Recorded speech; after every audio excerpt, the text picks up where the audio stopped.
I think that we just were glued to the TV, just trying to gain information about it, because they, especially not knowing what the situation was, it was kind of scary, so people were trying to learn as much as they could about what happened. Yeah. Plus at the time I had a son in school, so it was kind of, a frightening event for, not just general American public, but I think parents were really concerned at the time that something like that could happen at a school.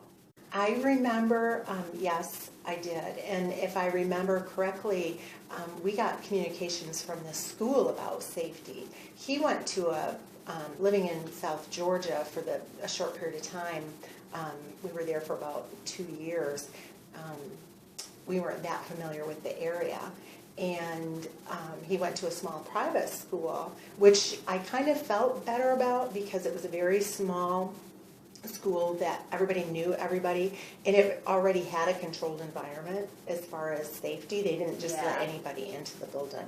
So I guess I felt a little safer about that, but yeah, definitely concerned for the safety of your children at school. That's a good question, and as I would think back about it, since then we've had other incidents at schools.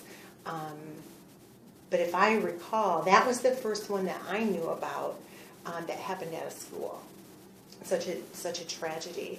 And so I think it was very unnerving for me for a long period of time, because you just would never fathom something like that would happen in your school.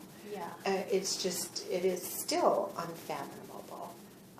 So I think worry for a long time, at least consideration about it. And when we moved here and we were selecting schools for my son, I'm sure that played a role.